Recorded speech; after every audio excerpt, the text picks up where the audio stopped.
Sur l'avenue Jacques-Opango à Brazzaville, un énorme trou formé au milieu de la chaussée empêche les véhicules de circuler librement. Cet état défectueux de la route observé dans la quasi-totalité des voiries urbaines, à l'instar des avenues Itumbi, Latiémé, Mikalou et l'intersection Lénine-Mariangouabi, a une incidence sur les véhicules.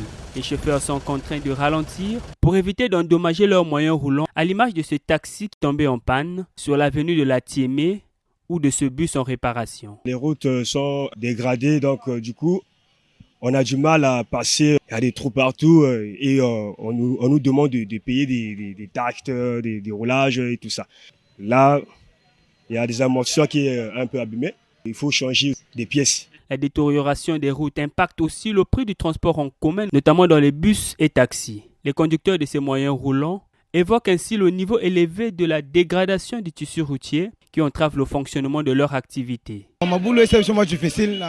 Les routes sont parsemées de trous. Cette situation entrave le fonctionnement de notre activité. Par exemple, pour se rendre au lycée, il faut passer 1 à 2 heures du temps à cause des embouteillages. Cela est un manque à gagner pour nous. C'est ce qui nous pousse à augmenter le prix du transport. Si on réhabilite les routes, nous allons revenir au prix habituel et les populations ne vont plus souffrir.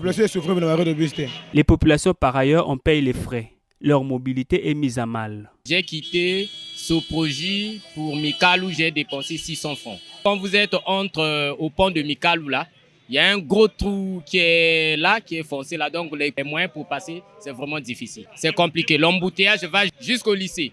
Nous souffrons, nous dépensons beaucoup d'argent alors que les salaires ne répondent pas. L'urgence d'action et de réhabilitation du tissu routier de la ville capitale s'impose afin de réduire non seulement des embouteillages occasionnés par cet état de choses, mais aussi par un retour normal du prix de transport en commun comme le souhaitent vivement les Brazzavillois.